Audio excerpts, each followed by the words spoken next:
She called the Alpha King by mistake. By dawn, black wolves surrounded her clinic. Chapter 1, The Wrong Number.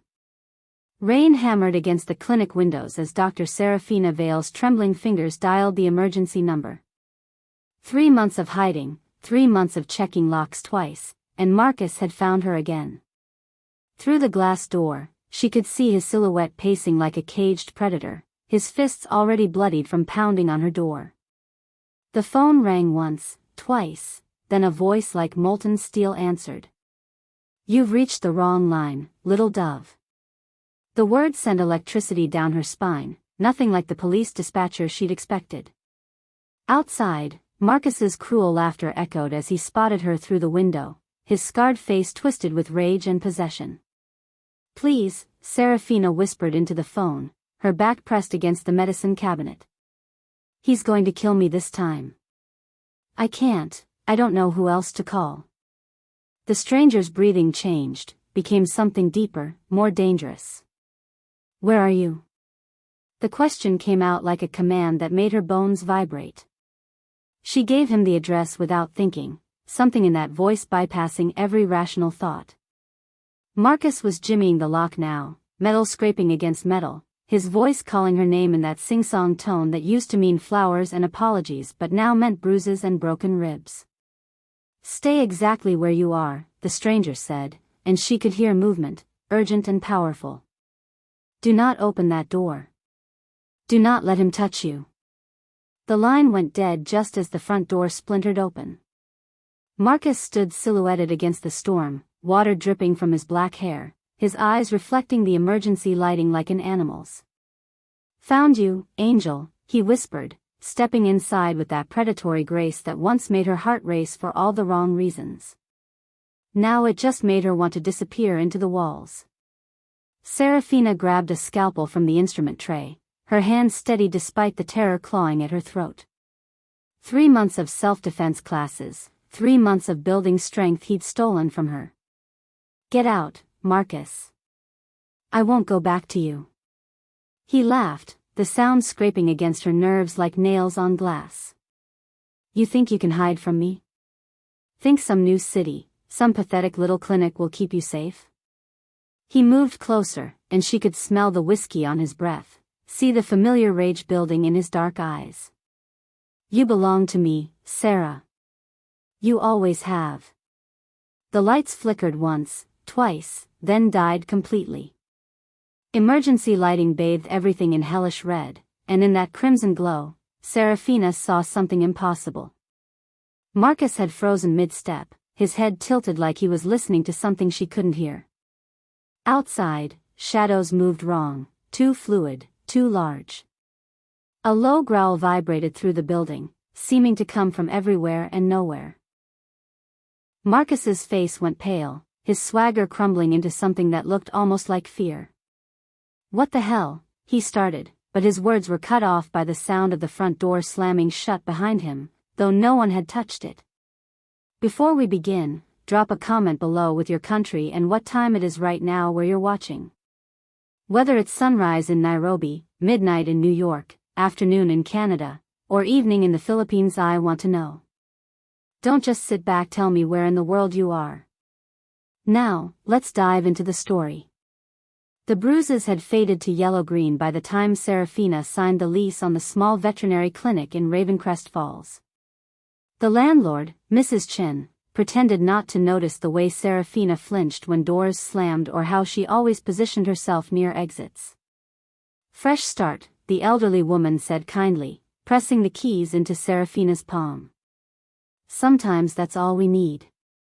Through the dusty windows, pine forests stretched endlessly toward mountains that looked like sleeping giants.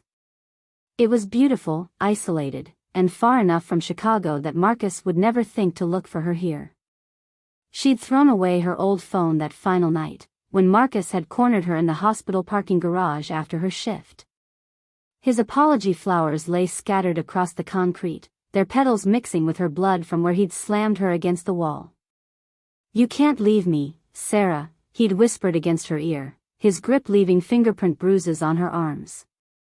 "I'd rather see you dead than with someone else." The security camera had been conveniently broken, just like the last 3 times.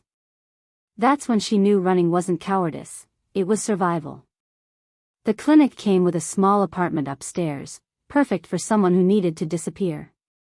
Serafina spent her first weeks treating farm animals and the occasional injured wildlife that wandered down from the mountains. The work was simpler than trauma surgery, but it filled the hollow spaces in her chest where fear used to live. At night, she'd sit on her fire escape and listen to the forest sounds, owls calling, branches creaking, and sometimes, if she listened carefully, something that might have been howling in the distance. Her new phone was a basic model, untraceable, with only essential numbers programmed in. The local police station, the fire department, emergency services. She'd been careful, so careful, changing her name just enough to disappear from search engines, paying cash for everything, keeping her head down. For 3 months, she'd felt something she'd almost forgotten, peace. She'd even started smiling again, really smiling, when old Mr. Patterson brought his arthritic retriever in for treatment, or when the forest rangers called her out to help an injured deer. But peace, Serafina had learned, was just the eye of the storm. That afternoon, as she was closing up the clinic, her hands shook as she updated patient files. Something felt wrong, like the air before a thunderstorm. The forest had gone too quiet, and even the birds had stopped singing. When she looked up from her computer, a black sedan was parked across the street, windows tinted dark enough to hide whoever sat inside. Her blood turned to ice water as she recognized the license plate, the same one that used to park outside her apartment back in Chicago, the same one that belonged to Marcus Wells. Marcus had always been a patient hunter. Serafina watched from her upstairs window as he sat in that black sedan for 3 hours, not moving, just waiting. He knew she'd seen him, that was the point. The psychological game had always been his favorite part, the way he could make her jump at shadows and second-guess every decision. By the time the sun set behind the mountains, painting the sky the color of old blood, he was gone. But she knew he'd be back.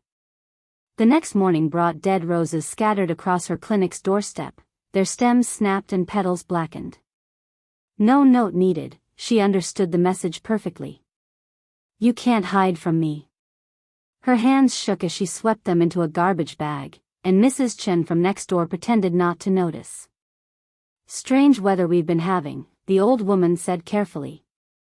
Makes folks act peculiar sometimes. It wasn't weather making Marcus act this way, but Serafina appreciated the kindness behind the deflection. Days blurred together in a haze of hypervigilance. Serafina jumped at every car engine, every footstep on the wooden sidewalk outside. She installed new locks, bought pepper spray, and memorized every exit route from the clinic. At night, she lay awake listening to the forest sounds that had once comforted her, now wondering if every snapped twig meant Marcus was out there, circling closer. The few friends she'd started to make in Ravencrest Falls began to feel distant as paranoia crept back into her bones like an old infection. The breaking point came on a Tuesday evening as she was treating an injured hawk that rangers had brought in. The beautiful bird reminded her why she'd become a veterinarian, to heal things that couldn't heal themselves. As she carefully splinted its wing, the hawk's fierce golden eyes seemed to look right through her, unafraid despite its pain. You're a fighter, she whispered to it. Don't let them break you. The words felt like a promise to herself, a reminder of who she used to be before Marcus had carved away her confidence piece by piece. That night, the black sedan returned, but this time Marcus got out. Even from her window 3 stories up, she could see the predatory way he moved, like he was already savoring his victory. He stood under the streetlight and looked up at her window, his face split by that cold smile she knew too well. Then he lifted his phone and called a number, her number, the one that was supposed to be secret. As her new phone buzzed on the nightstand, Serafina realized with sick certainty that he'd found her completely. There was nowhere left to run, and tomorrow, he'd make his move. The call came at 2:47 a.m., jarring Serafina from restless sleep. Marcus's voice slithered through the speaker like poison honey. Sleep tight, Angel. Tomorrow we're going home. The line went dead, leaving her staring at the ceiling with her heart hammering against her ribs.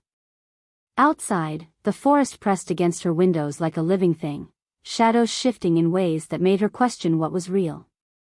She tried calling the police, but got voicemail. Apparently the night dispatcher was covering 3 counties and wouldn't be available until morning. She spent the pre-dawn hours pacing her small apartment, jumping at every sound.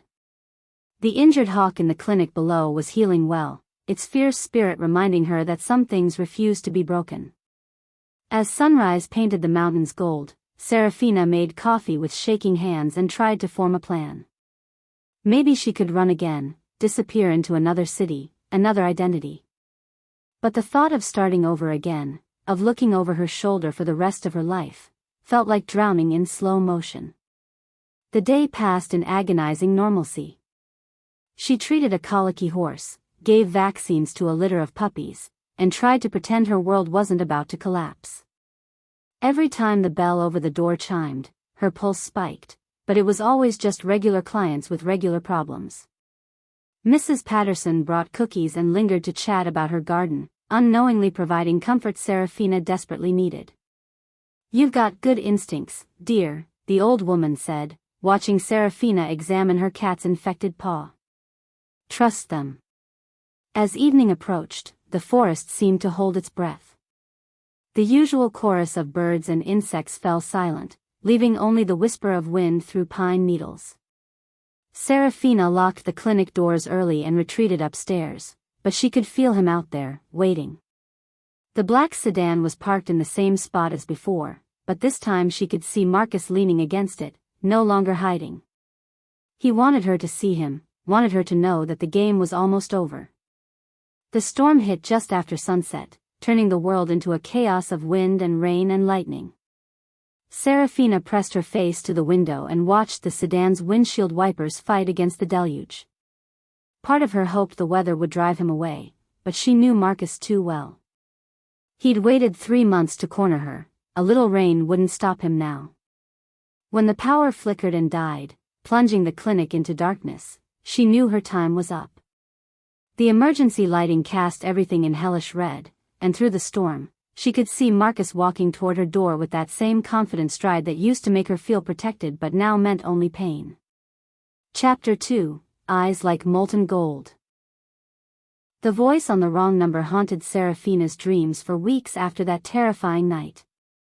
She'd called 911 but somehow reached someone else, someone with a voice like whiskey and smoke who'd made promises he couldn't possibly keep. "Stay exactly where you are. Do not let him touch you." The memory sent shivers down her spine every time she remembered how that voice had made her feel, protected, claimed, safe for the first time in months. But when dawn broke and the police finally arrived, they'd found only her and a clinic with a mysteriously broken front door. Marcus was gone, his car abandoned 3 blocks away with the keys still in the ignition. Days passed in strange peace. The police filed reports and promised to increase patrols, but Serafina couldn't shake the feeling that something else had saved her that night.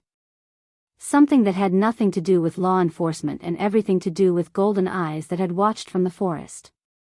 She'd glimpsed them just once through the storm, reflecting the emergency lights like twin suns, before the darkness swallowed them again. When she told the officers about the mysterious caller, they exchanged glances that said they thought trauma was making her imagine things. The first time she saw him in daylight, she almost dropped the injured fawn she was carrying into the clinic. He stood across the street like he'd materialized from shadow and sunlight, tall and perfectly still in a way that reminded her of predators she'd only seen in nature documentaries. Dark hair, sharp features, and something about his presence that made the air itself seem to vibrate with barely contained power. When their eyes met, her breath caught, they were the same impossible gold she'd seen gleaming through the storm. He didn't smile, didn't wave, just watched her with an intensity that made her skin tingle before melting back into the crowd of tourists browsing the antique shops. "That's Kieran Blackthorne," Mrs. Chen mentioned casually when Serafina asked about the stranger. "New in town, bought the old Ravencrest estate up in the mountains." Keeps to himself mostly, though the forest rangers say wildlife activity has increased since he arrived. Probably just coincidence. The elderly woman's tone suggested she didn't believe in coincidences any more than Serafina did. That evening, as she closed the clinic, Serafina found a single black rose on her doorstep, not dead and broken like Marcus's threats, but perfect and alive, its petals still holding dewdrops like captured stars. He started appearing regularly after that, always at a distance, always watching. Not stalking like Marcus had, but guarding, like a sentinel posted to keep the darkness at bay. Serafina found herself looking forward to glimpses of him. The way his presence made her feel grounded and safe even when she couldn't explain why. Sometimes she caught him outside the clinic at odd hours, and more than once she could have sworn she saw his eyes flash gold in the streetlight before he disappeared into shadows that seemed too eager to embrace him. The rational part of her mind whispered warnings about mysterious strangers, but her heart recognized something deeper, the same voice that had promised to protect her on the worst night of her life. The invitation came wrapped in expensive paper and delivered by a courier who vanished before Serafina could ask questions. Inside, elegant script invited her to dinner at Ravencrest Estate, signed simply K. Her rational mind screamed warnings about accepting invitations from mysterious strangers, but her hands were already reaching for her best dress before she could stop them.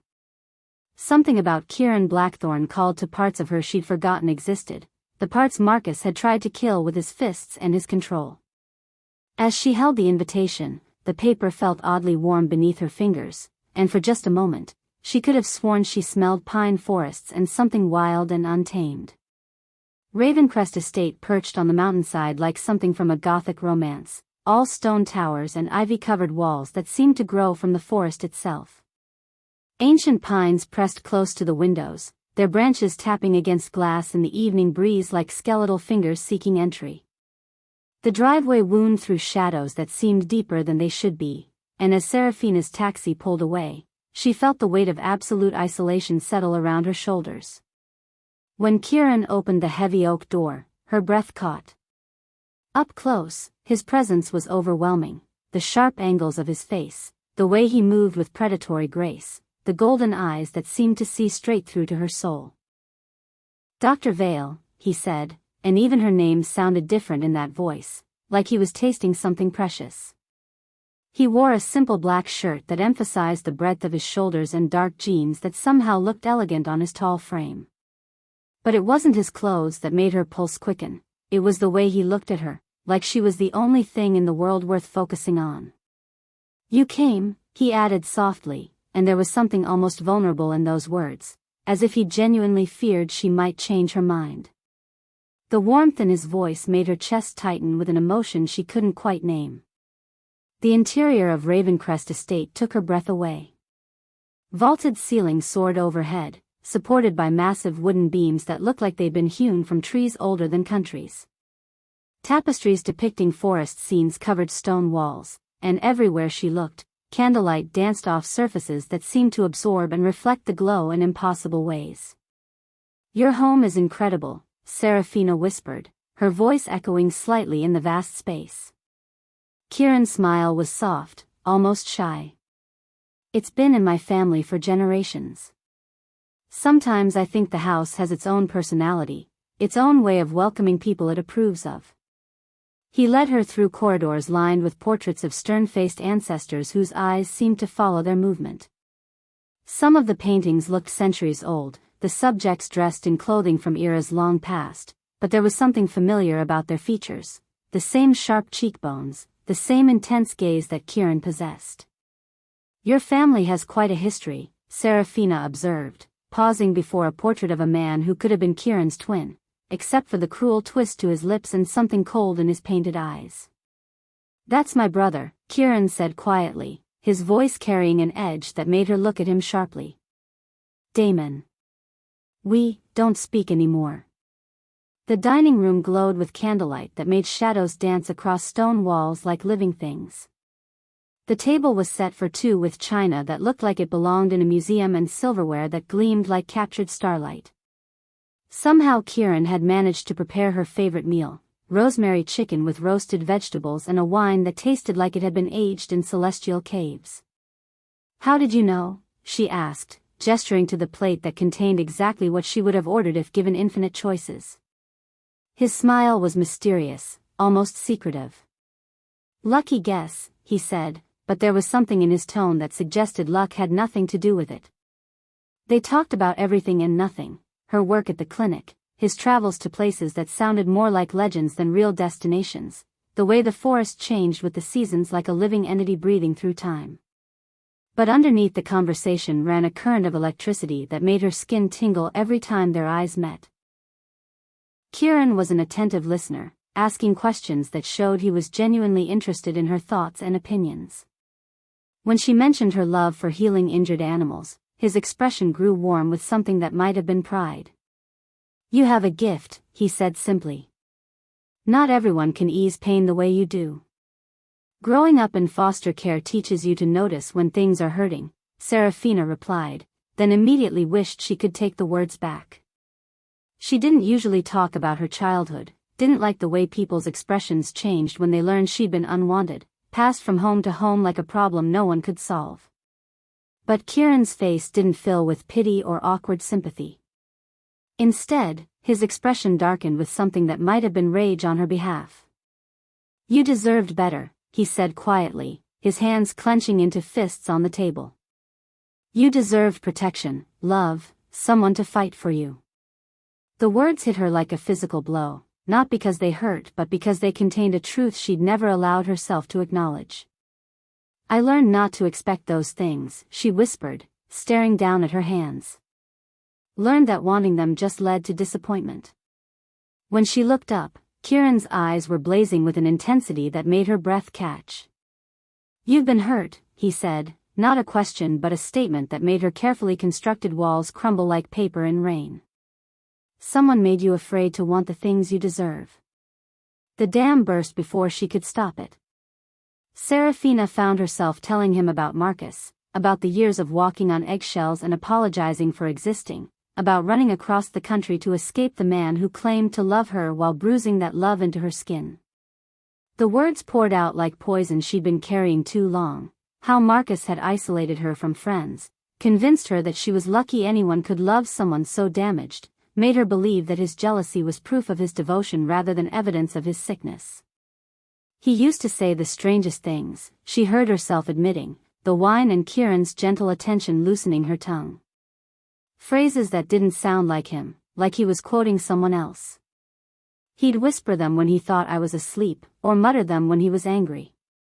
She shivered, remembering the way Marcus's voice would change during those moments, becoming deeper, more resonant, almost hypnotic.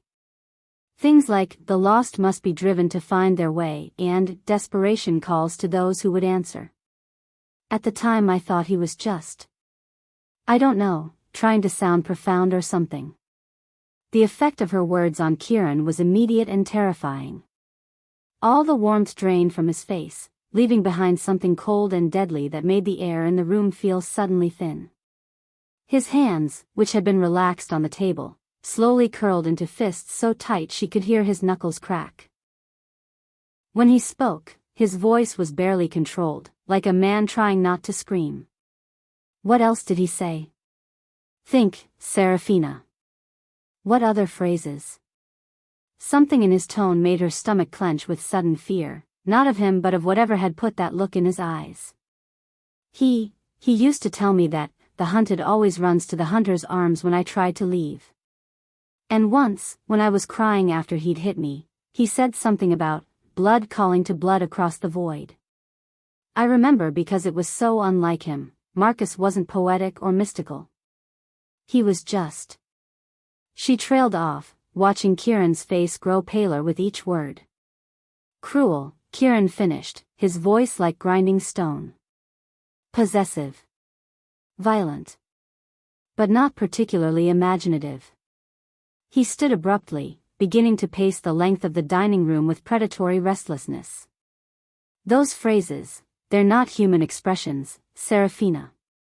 They're old words, ancient incantations used in blood magic to bind and compel." He stopped pacing and turned to face her, his golden eyes now blazing with barely contained fury. Your ex-boyfriend has been under supernatural influence. Someone has been pulling his strings like a puppet master. The revelation hit her like ice water, making her entire body go cold.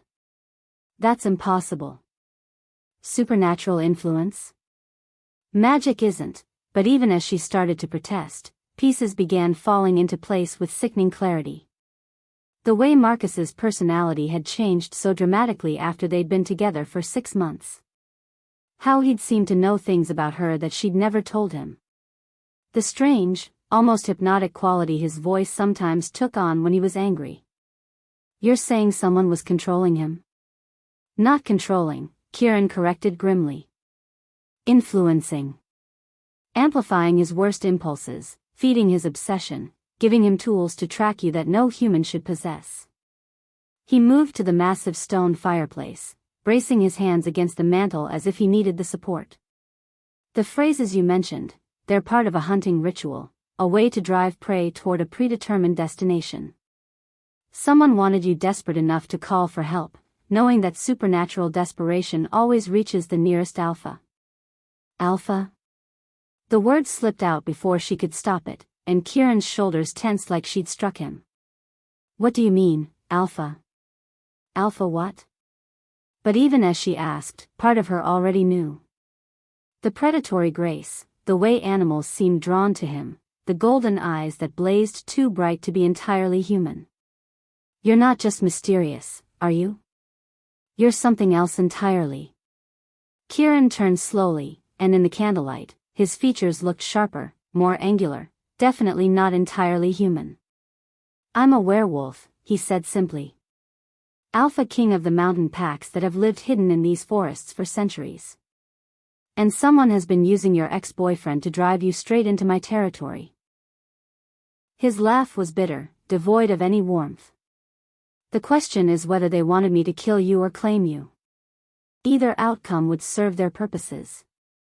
The room spun around her as Serafina tried to process what he was telling her. Werewolves were real. The man she'd been falling for was some kind of supernatural king.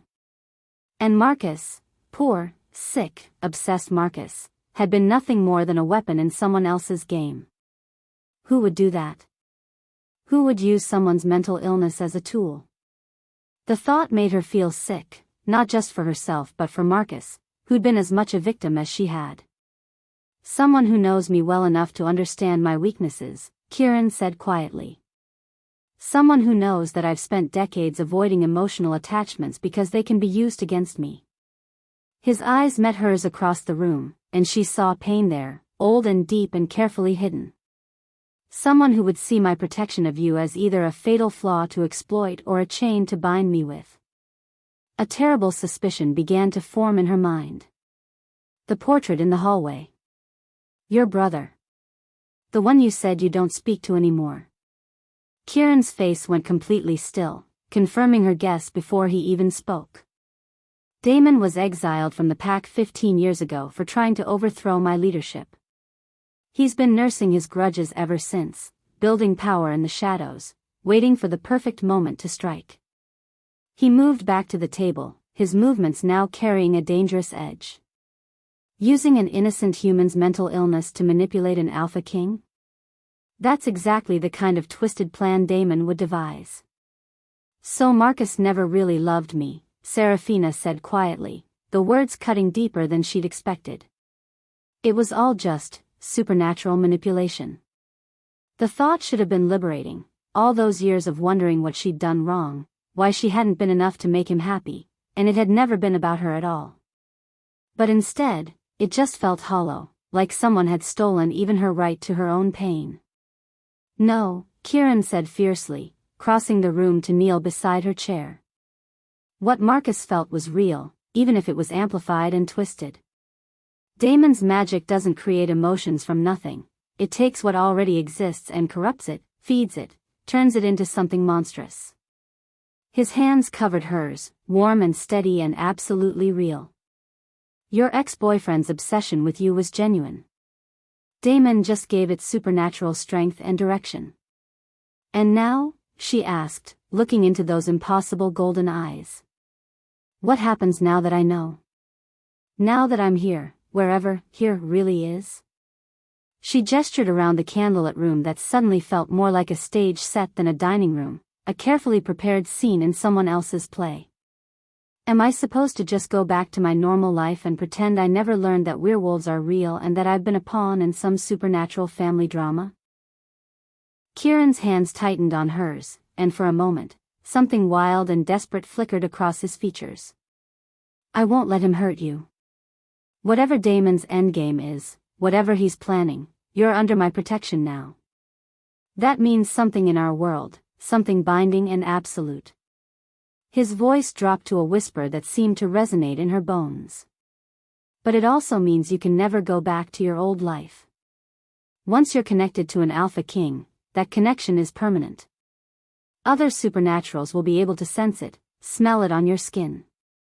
The implication hit her like a physical blow. You're saying I'm trapped. That by saving me from Marcus, you've trapped me in an even bigger cage. Anger flared in her chest, hot and clean and surprisingly liberating. Just because some supernatural puppet master decided to use me as bait doesn't mean I'm going to let you make decisions about my life. That's not what I meant, Kieran said quickly, but she was already standing, already backing away from him. Serafina, please. I'm trying to protect you. But the word protect tasted bitter now, colored by too many years of Marcus using the same excuse for his control. By making choices for me? By deciding what I can and can't handle? She wrapped her arms around herself, suddenly cold despite the warmth from the fireplace. Maybe your brother was right to think you have weaknesses. Maybe any man who thinks he gets to decide a woman's fate without asking her opinion first is exactly the kind of person who shouldn't be in charge of anything. The words hit their mark. She could see it in the way Kieran flinched, in the way his carefully controlled expression cracked to reveal something raw and hurt underneath. You're right, he said quietly. You're absolutely right. I spent so long thinking about how to keep you safe that I forgot to ask what you actually want. He stood slowly, his movements careful and non-threatening. What do you want, Serafina? Knowing everything you know now, what would make you feel safe and free? The question hung in the air between them like a challenge. What did she want? For so long, her desires had been shaped by fear, escape from Marcus, safety from his anger, peace from the constant anxiety that had become her normal state.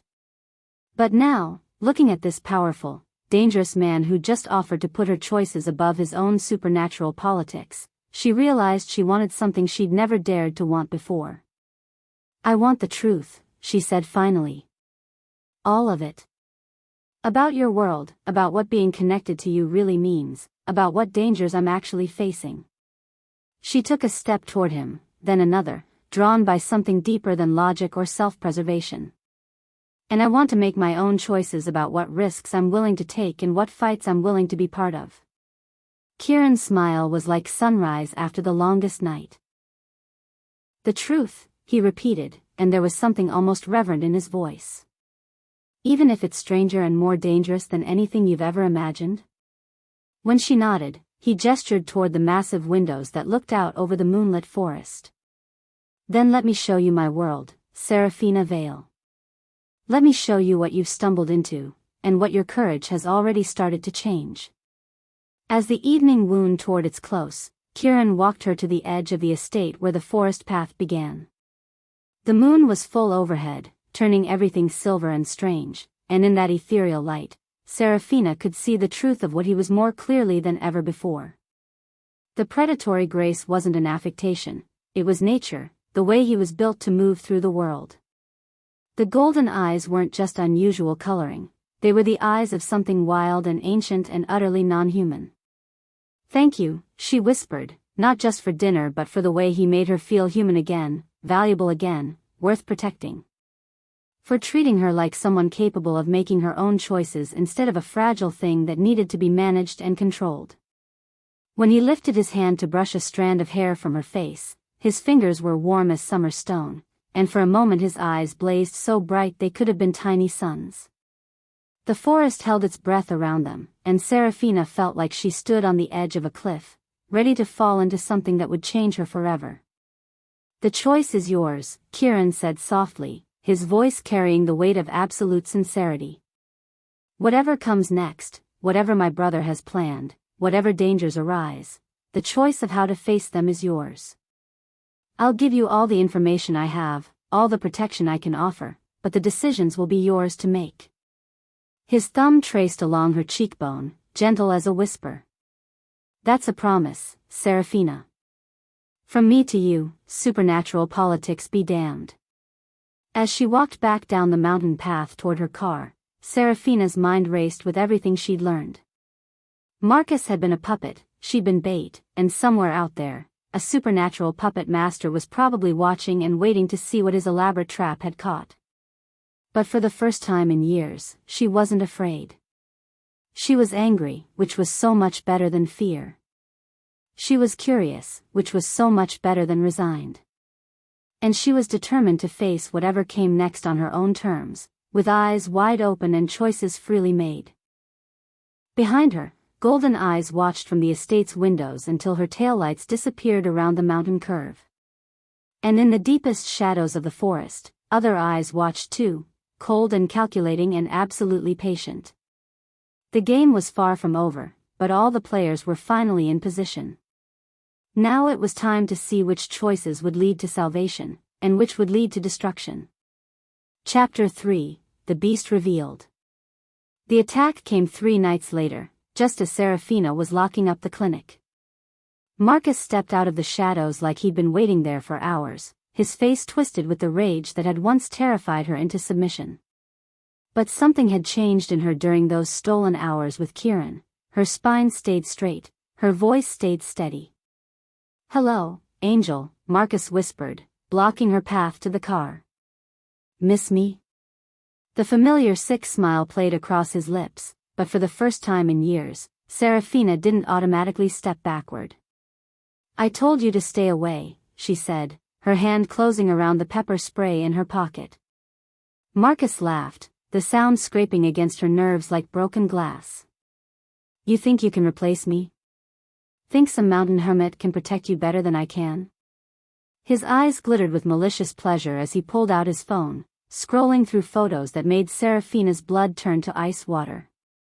Pictures of her and Kieran at dinner, walking in the forest, sitting on her fire escape. "I've been watching, Angel. Seen you playing house with your new boyfriend. Time to come home." The first blow came faster than she remembered, Marcus's fist catching her across the cheek before she could raise her hands. The familiar copper taste of blood flooded her mouth, but instead of the crushing despair she expected, Serafina felt something else, fury, white-hot and cleansing. She swung the pepper spray, but Marcus caught her wrist, twisting until she cried out and dropped it. "Still so weak," he whispered against her ear. "Still need someone stronger to take care of you." The growl that split the night air came from everywhere and nowhere, vibrating through the ground itself. Marcus froze, his grip loosening as something primitive in his brain recognized the sound of an apex predator. From the forest's edge, golden eyes blazed like twin suns, and Serafina watched in stunned disbelief as Kieran stepped into the streetlight. But it wasn't quite Kieran anymore. He was taller somehow, broader, his features sharper and more angular. His hands had become clawed, and when he smiled, she glimpsed canine teeth that belonged in nightmares. "Let her go." Each word fell like a stone into still water, carrying promise of violence that made Marcus stumble backward. "Who the hell are you?" Marcus snarled, but his voice cracked with fear he couldn't hide. Kieran's smile widened, and in the streetlight, his eyes blazed so bright they seemed to burn. "I'm the thing your species learned to fear around campfires," he said conversationally. "I'm the reason children are told not to wander alone in dark forests." The air around him shimmered like heat waves, and Serafina heard the sound of fabric tearing as something monstrous began to claw its way out of Kieran's human skin. The transformation happened in heartbeats that stretched like hours, each second crystallizing into perfect, terrifying clarity. Serafina watched, paralyzed by terror and fascination, as Kieran's human form unraveled like smoke caught in a violent wind. The sound began first, bones cracking and lengthening with wet pops that echoed off the clinic walls like gunshots. His spine arched impossibly, vertebrae shifting and expanding, while his shoulders broadened until the seams of his shirt split with sharp tearing sounds. Muscles bulged beneath skin that rippled and changed color, taking on a darker hue that seemed to absorb the emergency lighting rather than reflect it. Dark fur erupted across flesh that no longer looked entirely human, starting at his hairline and racing down his neck like spilled ink. His hands elongated, fingers stretching until they resembled claws more than anything meant to hold a pen or touch a lover's face. The transformation was beautiful in its savagery, terrible in its completeness, and absolutely mesmerizing in a way that made Serafina unable to look away even as every instinct screamed at her to run. His face elongated into something between man and wolf, jaw extending to accommodate teeth that belonged in nightmares, and when he opened his mouth, the sound that emerged was pure predator, ancient, primal, and absolutely deadly. Marcus screamed, a high thin sound that shattered the night's silence like glass against stone, and stumbled backward toward his car with the panicked, graceless movements of prey that had suddenly realized it was being hunted by something far beyond its understanding. His face had gone chalk white, eyes wide with terror that finally matched what he'd put Serafina through for years. But the creature that had been Kieran moved with liquid grace that defied physics, covering the distance between them in two massive strides that left cracks in the pavement where his clawed feet struck. One clawed hand closed around Marcus's throat, lifting him off the ground like he weighed nothing at all, his feet dangling helplessly in the air. "You hurt what's mine," the beast rumbled, its voice like grinding stone mixed with the growl of landslides. The words vibrated through the air with such force that Serafina felt them in her bones, in her blood, in the spaces between her heartbeats. "That was your first mistake. Breathing the same air as her will be your last." The threat wasn't delivered with human anger but with the absolute certainty of a natural force, gravity, entropy, death itself. "Please," Marcus wheezed, all his swagger and confident cruelty crumbling into pitiful begging as he clawed uselessly at the massive hand crushing his windpipe. I didn't know she belonged to you." Even now, even faced with something from nightmares that could tear him apart without effort, Marcus still thought of her as property to be owned and traded between more powerful males. The words made something cold and angry unfurl in Serafina's chest, a fury that felt clean and righteous and absolutely her own. The creature's eyes blazed brighter at Marcus's words, and she could smell ozone in the air, like lightning about to strike or the moment before a forest fire consumed everything in its path.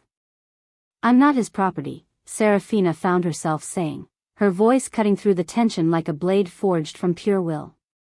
Both Marcus and the creature turned to look at her, and she fought the urge to step backward under the weight of those inhuman golden eyes. Something about speaking her truth in this moment felt more important than safety, more vital than self-preservation. "I'm not anyone's property. I choose who I trust, who I care about, who gets to stay in my life." Her words seemed to ripple through the air like stones thrown into still water, creating expanding circles of power that she could almost see. The creature's expression shifted, the savage fury softening into something more complex, more recognizably Kieran beneath the supernatural transformation.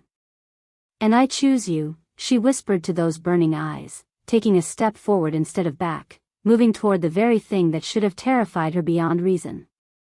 "Whatever you are, whoever you are, I choose you." The words felt like an incantation, like something that once spoken could never be taken back, would change the fundamental nature of reality itself. The change began immediately, fur receding like a tide pulling back from shore, bones shortening and reshaping with sounds like branches settling after a storm. Within moments, Kieran stood before her in human form once again, his clothes hanging in tatters that revealed glimpses of perfectly human skin marked only by faint scars that suggested this transformation was not his first. His chest heaved with the effort of changing between forms, sweat beading on his forehead, but his eyes never left her face. Marcus lay crumpled on the pavement, unconscious but breathing, and Serafina felt a fierce satisfaction that he'd finally faced something stronger than his own cruelty. "Serafina," Kieran said, and her name in his voice sounded like a prayer, like something sacred being offered up to whatever gods watched over impossible moments. "I never wanted you to see that. Never wanted you to know what I really am." There was vulnerability in his voice that hadn't been there before, the raw honesty of someone who just revealed their deepest secret and was waiting to see if it would destroy everything they'd started to build. But when she stepped forward instead of running away, when she reached out to touch his face with steady hands that should have been shaking, she saw something beautiful break open in his expression: hope, fierce and desperate and absolutely real. The moment her fingertips made contact with his skin, something extraordinary happened. Power crackled between them like electricity, but not the painful kind that burned. This was warm, welcoming, like coming home to a place she'd never known she'd been searching for. Her own eyes suddenly blazed with light, not golden like his but silver white, bright as winter moonlight on fresh snow. The world around her shifted, colors becoming more vivid, sounds more layered and complex. She could hear things that shouldn't have been audible, Kieran's heartbeat slowing from its post-transformation racing, the whisper of wind through pine needles half a mile away, the scurrying of small creatures in the forest who had felt the surge of supernatural power and were fleeing to safety. The vision hit her like a physical blow, sudden and disorienting and absolutely undeniable. She was 7 years old again, but not in any foster home she remembered. Instead, she stood in a glade filled with flowers that glowed with their own inner light, their petals shimmering like captured starlight. Ancient trees surrounded the clearing, their trunks wider than houses, their canopies so far overhead they seemed to touch the sky itself. And she wasn't alone. Other children played in the magical garden, children with pointed ears and features too perfect to be entirely human. In the vision, her own reflection appeared in a pool of water that sang with voices like crystal bells. The face looking back at her was recognizably hers but transformed, pointed ears, skin that seemed to hold its own luminescence, eyes that swirled with silver light like captured galaxies. She was laughing, running through the flower-filled glade with the other Fae children, her tiny hands leaving trails of sparkling light in the air as she moved. The joy in that other Serafina's face was pure and uncomplicated, the happiness of a child who belonged exactly where she was. But the vision shifted, becoming darker, more urgent. A woman who looked like an older version of herself, the same bone structure, the same silver eyes, was running through a different forest, this one stark and human and decidedly not magical. The woman carried a bundle in her arms, and with a shock that reverberated through her entire being, Serafina realized she was looking at her mother. Not the vague figure she'd imagined based on social worker files, but her actual mother, beautiful and desperate and clearly not entirely human. The princess flees, voices whispered in the vision, speaking in a language Serafina somehow understood despite never having heard it before. The bloodline must be hidden. The child must forget, must be safe in ignorance until the time of choosing comes. Her mother's face was streaked with tears that glowed like liquid silver, and in her arms, baby Serafina's eyes flickered between human brown and Fae silver as if she couldn't decide which world she belonged to. The vision fractured, becoming fragments of memory that had been buried so deep she'd never known they existed. Her mother standing over her crib, hands glowing with silver light as she spoke words that rewrote reality itself. "Forget the other world, little star. Forget the magic in your blood until it's safe to remember. Be human, be ordinary, be invisible to those who would use your power for darkness." The spell settled over baby Serafina like a blanket, dimming her silver eyes to brown, smoothing her pointed ears to human roundness, locking away everything supernatural about her behind barriers of protective amnesia. But magic, Serafina realized with crystalline clarity, could never be truly erased. It had bled through in small ways her whole life, the way animals trusted her instantly, the almost supernatural intuition she had for healing, the dreams of glowing forests and singing flowers that she'd always dismissed as childish fantasy. Even her phone call to Kieran hadn't been a wrong number at all, but her Fae heritage reaching out across impossible distances to find the supernatural connection her soul had been seeking without her conscious knowledge. The vision ended as abruptly as it had begun, leaving her gasping and disoriented in Kieran's arms. But the changes it had awakened weren't fading. She could still see more clearly than any human should be able to, could still hear the forest's secret conversations, could still feel power humming in her veins like electricity waiting to be directed. When she looked up at Kieran, his golden eyes were wide with shock and something that might have been recognition. "Faye," he breathed, the word carrying weight and history and implications she was only beginning to understand. "You're Faye." "But that's impossible. The Winter Court bloodlines have been extinct for over 2 centuries. His hands framed her face, thumbs tracing the sharp cheekbones that suddenly seemed more pronounced, more angular than they had been moments before. "No wonder Damon's manipulation of your ex-boyfriend worked so perfectly. He wasn't just driving any human to desperation, he was herding a lost Fae princess straight into my territory." "Princess?" The word felt foreign on her tongue, like trying to speak a language she'd forgotten how to use. "That's ridiculous. I'm a veterinarian from Chicago who grew up in foster care." "I'm not," but even as she started to protest, pieces were falling into place with sickening clarity. The way she'd always felt different, displaced, like she was searching for something she couldn't name.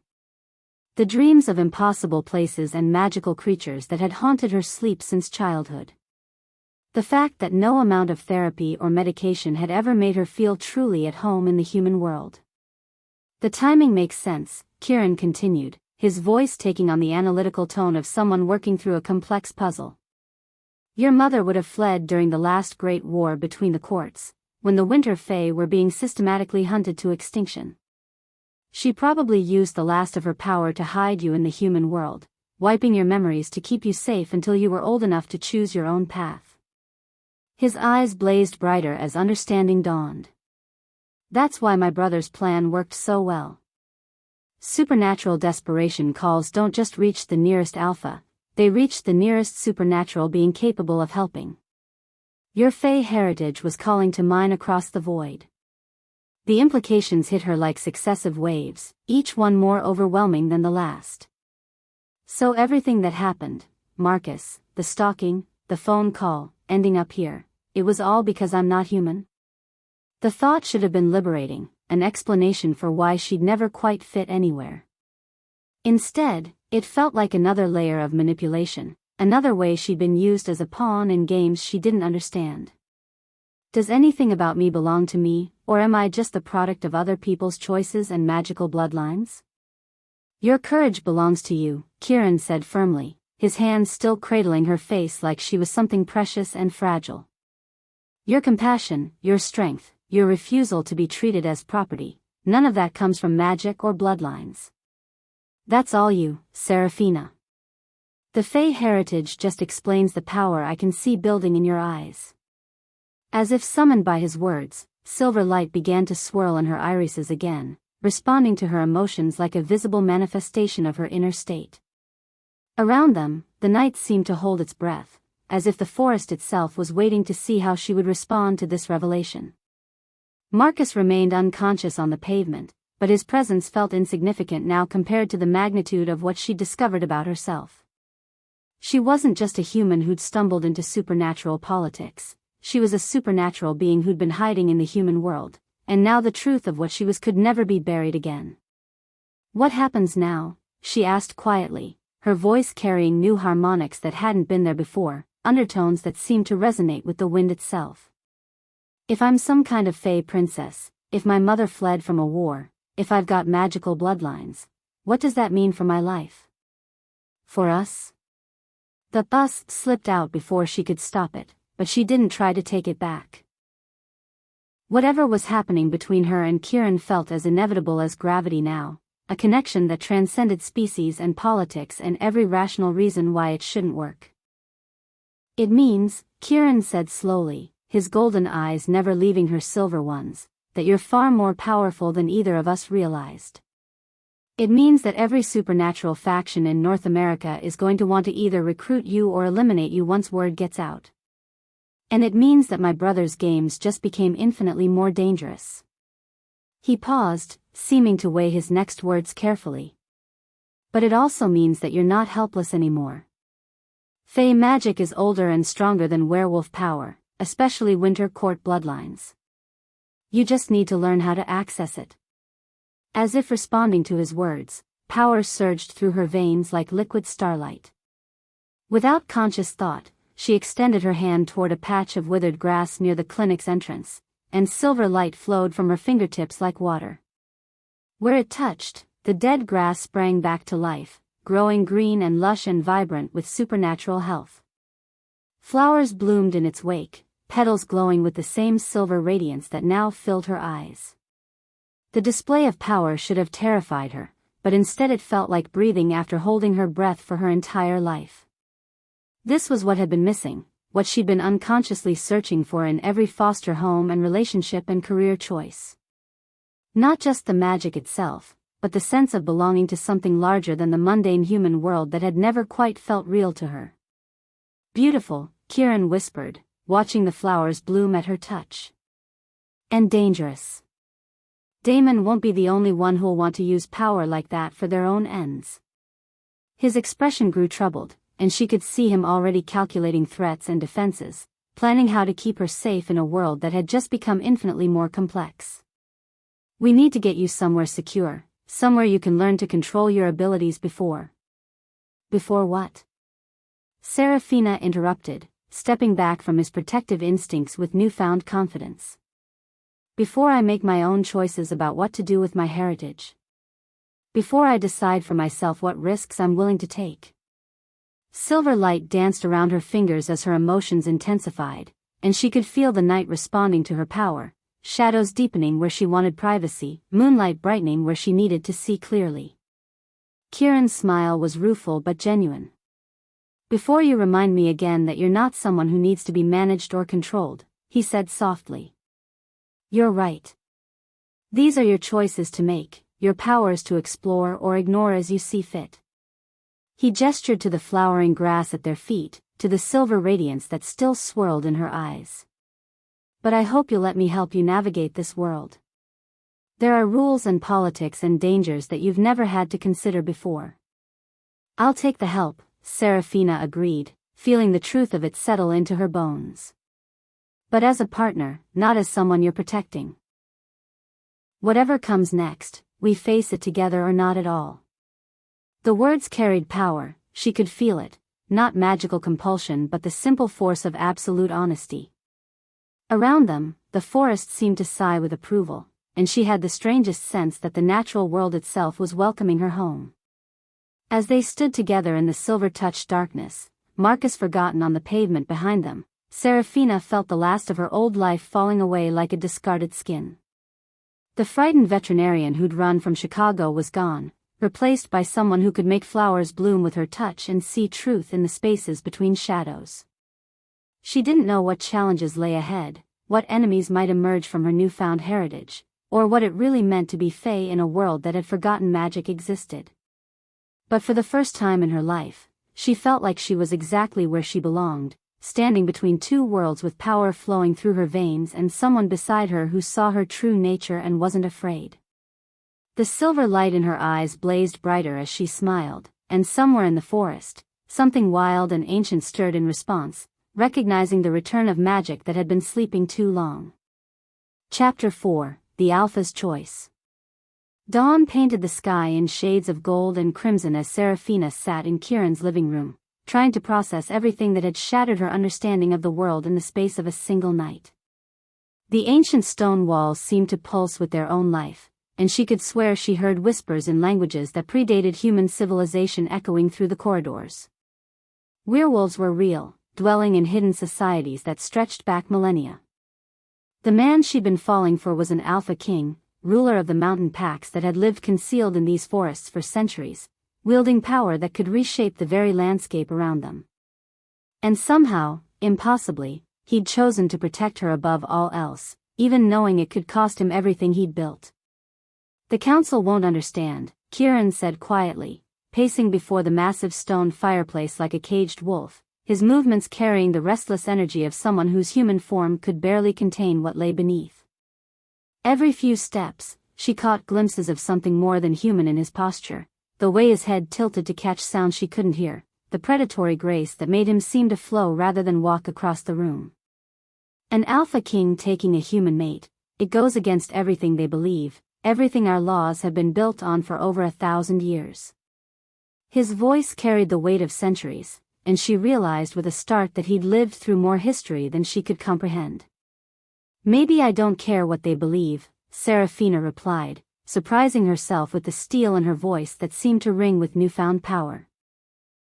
The silver light that had awakened in her eyes during the transformation still flickered at the edges of her vision, making everything sharper, more vivid than it had ever been before.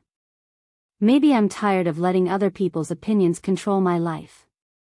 She'd spent years shrinking herself to fit Marcus's idea of the perfect girlfriend, apologizing for her strength, her opinions, her very existence, and before that, countless foster families who'd seen her as a burden to be managed rather than a person to be valued. The thought of doing it again, even for ancient werewolf traditions, made her feel sick with a rage that tasted like silver fire. He stopped pacing and turned to her, something vulnerable flickering in those impossible golden eyes that seemed to hold depths of emotion she was only beginning to understand. "You should be afraid," he said, his voice dropping to a whisper that somehow carried more force than if he'd shouted. "What I am, what being with me means. There are enemies who would kill you just to hurt me. Other packs who see humans as prey, not partners. Supernatural politics that make human warfare look like children's games." His hands clenched into fists, and she could see him fighting the urge to transform again, his control hanging by threads that grew thinner each time his emotions spiked. "I've ruled for over a century by being ruthless," he continued, beginning to pace again with movements that left scratches in the stone floor. "By putting pack law above everything else. By making decisions that kept our people safe even when they cost me pieces of my soul. But you," he stopped suddenly, turning to face her with an expression that was equal parts wonder and despair. "You make me want to burn it all down just to keep you safe. You make me want to choose love over duty for the first time in my very long life." The sound of vehicles approaching made them both freeze, the rumble of engines echoing off the mountain walls like approaching thunder. Through the massive windows, Serafina could see black SUVs winding up the mountain road with military precision, their tinted windows hiding occupants who moved with the coordinated efficiency of a strike force. "The council," Kieran said grimly, and she could hear the change in his voice, the Alpha King reasserting himself over the man who'd just confessed his willingness to sacrifice everything for her. "They've come to discuss my recent activities." His jaw tightened as more vehicles appeared, surrounding the estate like a military operation designed to prevent any possibility of escape. Through the windows, she could see figures emerging from the SUVs, men and women in expensive suits who moved with predatory grace that marked them as something far more dangerous than they appeared. "They know about Marcus, about you seeing my true form, about the power you've awakened," Kieran continued, his voice taking on the formal cadence of someone preparing for battle. "They'll demand I choose between my crown and my heart, between the pack I've protected for decades and the woman who's become more important to me than my own life." As the SUVs disgorged figures who spread out around the estate with tactical precision, Serafina felt something fierce and unbreakable crystallize in her chest. The silver power that had awakened when she touched Kieran's transformed face was growing stronger, responding to her emotions like a living thing that had been sleeping in her blood and was now fully awake. She'd spent her whole life running from confrontation, avoiding conflict, trying to make herself small enough that she wouldn't be noticed by those who might hurt her. But looking at Kieran, this powerful, dangerous man who'd risked everything to protect her, she realized she was done running, done hiding, done apologizing for taking up space in the world. "Then let's give them something to really worry about," she said, standing and moving to his side with newfound confidence that seemed to make the very air around her shimmer with barely contained energy. When she took his hand, electricity sparked between them, but not the painful kind that burned. This was warm, welcoming, like two puzzle pieces finally finding their perfect fit. She could have sworn she felt something wild and untamed stirring in her own blood, answering his call with recognition that went deeper than this lifetime, deeper than conscious memory. The heavy oak doors of the estate swung open without anyone touching them, and 7 figures entered the great hall with the measured steps of people accustomed to having their presence alone command absolute attention. They moved as a unit despite their different appearances, and Seraphina could sense the supernatural power radiating from each of them like heat from a furnace. These weren't just werewolves, they were ancient ones, creatures who had shaped the hidden world through centuries of careful manipulation and ruthless pragmatism. Counselor Valdres led the group, a silver-haired woman whose elegant features couldn't quite hide the predator lurking beneath her civilized facade. She wore a tailored suit that probably cost more than most people's cars, but it was the pendant at her throat that made Kieran go absolutely still beside Seraphina. The jewelry was clearly ancient, wrought from silver and set with a stone that seemed to capture and hold light in impossible ways. Even from across the room, Seraphina could feel power radiating from it like a beacon calling to something deep in her newly awakened heritage. "Alpha King," Valdres said, her voice carrying the authority of someone accustomed to being obeyed without question. "We come in response to concerning reports about your recent entanglements." Her eyes fixed on Seraphina with the calculating attention of a scientist studying an interesting specimen. "The human has seen too much, learned too much. The masquerade that has protected our people for millennia hangs by a thread because of your personal indiscretions." "Elena's pendant," Kieran said quietly, his voice carrying a note Seraphina had never heard before, something between wonder and absolute rage. "You're wearing Elena's pendant, Valdres. Where did you get it?" The question cut through the formal atmosphere like a blade, and Seraphina watched as several council members exchanged glances that spoke of shared secrets and old guilt. Valdres's hand moved unconsciously to the pendant, her fingers closing around it in a protective gesture that looked more like ownership than sentiment. "I don't know what you're talking about," she said smoothly, but there was something forced about her casual tone. "This is simply a family heirloom, nothing more." But Kieran was already moving, his predatory grace taking on a dangerous edge that made the air itself seem to vibrate with barely contained violence. "Elena Moonshadow," he said, each word falling like a stone into still water. "My mate. My wife. The woman you told me was killed by human hunters a century ago."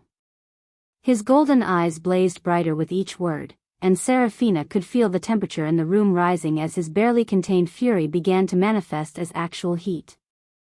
"The woman whose body was never found, whose death I've mourned for 100 years. You're wearing her pendant, Valdres. The one I gave her on our wedding night." The silence that followed was deafening, broken only by the whisper of wind through the mountain pines outside. Seraphina watched as understanding dawned on Kieran's face, terrible and beautiful and absolutely devastating. "You killed her," he said quietly, and the words carried such weight that she was amazed the floor didn't crack beneath them. "The council killed my mate. Not humans. Not rival packs. You." "She was a threat," Counselor Thorne said, stepping forward with the massive presence of someone accustomed to intimidating others into submission. "Elena had dangerous ideas about revealing our existence to humans, about creating some kind of supernatural human alliance that would have exposed us all to destruction. We did what was necessary to protect the pack, to protect our entire species." "She was my wife," Kieran snarled, and Seraphina watched in fascination and terror as his human form began to blur at the edges, containing his wolf only through what looked like supreme effort. "She was under my protection, my blood oath, my very soul given in bond. You betrayed not just her but me, not just werewolf law but the most sacred vows our people recognize." But Valdres was looking at Seraphina now with an expression that sent ice water through her veins. "The real question," the counselor said softly, "is why you found her again. Why Elena's soul has come back to you wearing a different face, carrying different memories." Her smile was cold as winter moonlight. "Did you really think we wouldn't recognize her? The same eyes, the same spirit, the same dangerous ideas about bridging worlds that should remain separate?" The revelation hit Seraphina like a physical blow, stealing her breath and making the room spin around her. "That's impossible," she whispered, but even as she said it, fragments of dreams and half-remembered visions were falling into place with sickening clarity. The recurring nightmares about being chased through forests by shadowy figures. The inexplicable sense of déjà vu she'd felt from the moment she'd met Kieran. The way touching him had awakened not just her Fae heritage but something deeper, more personal, more intimate. Soul bonds transcend death, Valdris continued, her voice taking on the cadence of someone delivering a lecture on established fact. Especially bonds as deep as what you and Elena shared. Her spirit has been searching for you across lifetimes, wearing different faces, living different lives, but always carrying the same essential spark that drew you to her in the first place. The pendant at her throat seemed to pulse with its own light, responding to some unseen energy. We killed her body, but we could never touch her soul. And now she's found you again. Memories that weren't quite her own began surfacing in Seraphina's mind like bubbles rising to the surface of dark water. A woman who looked like her but dressed in clothes from another era, standing before a council very much like this one and arguing passionately for unity between supernatural and human worlds. The same woman running through moonlit forests, pursued by shapes that moved too fast to be entirely human. A silver pendant being torn from her throat as claws raked across skin that glowed with fey light. Elena, Kieran breathed, turning to look at Seraphina with wonder and heartbreak warring in his expression. You're Elena. You came back to me.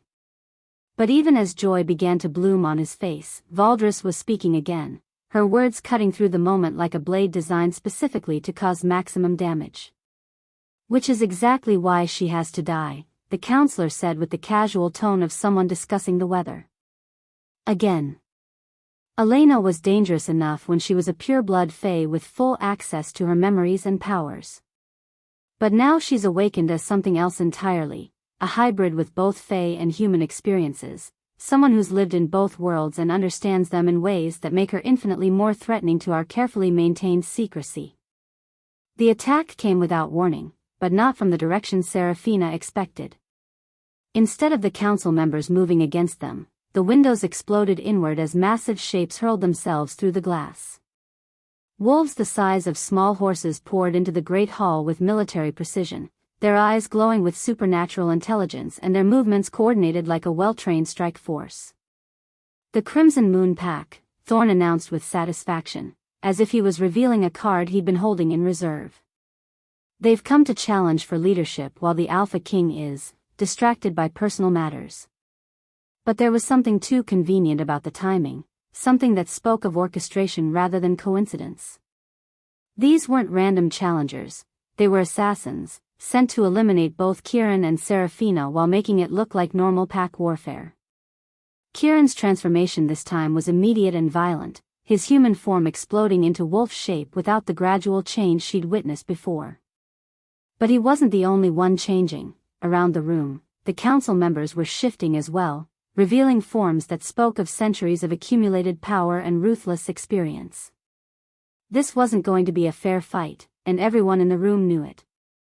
Silver light blazed from Seraphina's eyes as power she was only beginning to understand surged through her veins like liquid starlight. Without conscious thought, she extended her hands and spoke words in a language she'd never learned but somehow knew perfectly. Vines erupted from the stone floor, growing with supernatural speed to entangle the attacking wolves. Flowers bloomed along their length, beautiful and deadly, their pollen carrying paralytic properties that would stop even supernatural hearts. Elena, Valdris hissed, backing away from the display of fey magic with genuine fear replacing her earlier confidence. She's remembering. She's accessing powers that were sealed away with her death. The pendant at her throat was blazing now, responding to the magical energy filling the room like a tuning fork struck by the perfect note. But the real shock came when one of the attacking wolves shifted back to human form and spoke with a voice Seraphina recognized. "Hello, brother," Damon Blackthorn said, his scarred face split by a cold smile that held no warmth whatsoever. "Surprised to see me working with the council? We've had a very productive century together, planning for exactly this moment." The betrayal was complete, not just the council's murder of Elena, but Kieran's own brother working with them to orchestrate his downfall. And at the center of it all stood Seraphina, remembering more with each passing moment, feeling Elena's memories and powers bleeding through the barriers that had contained them for a century. She was the key to everything, the catalyst that would either save the supernatural world or destroy it completely. "Choose quickly, my love," Kieran called to her over the chaos of battle, his wolf form bleeding from a dozen wounds as he fought against impossible odds. "Remember who you were, or become who you are now. But choose, because everything depends on what you decide in the next few moments." Around them, the ancient stone walls of Ravencrest Estate bore witness to a conflict that would reshape the supernatural world. And at its heart, a woman who was both Seraphina Vale and Elena Moonshadow prepared to make a choice that would echo across lifetimes, determining not just her own fate but the future of every magical being in existence. The silver light in her eyes blazed brighter as she felt Elena's memories flooding back, not replacing her own experiences but joining with them, creating something new and infinitely more powerful than either identity had been alone. She was both the frightened veterinarian who'd fled Chicago and the Fey princess who'd dreamed of uniting worlds. She was both the woman who'd loved Kieran in this lifetime and the mate who'd died for those beliefs a century ago. And she was absolutely done with being anyone's victim, in any lifetime, under any circumstances whatsoever. The council meeting felt like a trial where Seraphina was both the evidence and the accused. 7 ancient werewolves sat around Kieran's dining table, their eyes reflecting predatory intelligence as they debated her fate in voices that carried the weight of centuries. Counselor Valdris, a silver-haired woman with scars across her throat, spoke for the majority. "She's seen too much, Alpha King. Human knowledge of our existence threatens every pack in North America. The law is clear." "The law," Kieran said quietly, "can be changed." His hand found Seraphina's under the table, warm and steady and absolutely certain. "I'm claiming her as my mate under the ancient rites. She has my protection, my blood oath, my life itself standing between her and harm."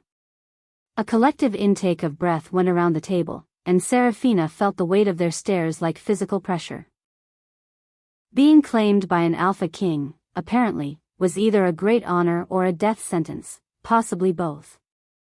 Counselor Thorne, a massive man whose presence made the furniture look fragile, leaned forward with interest.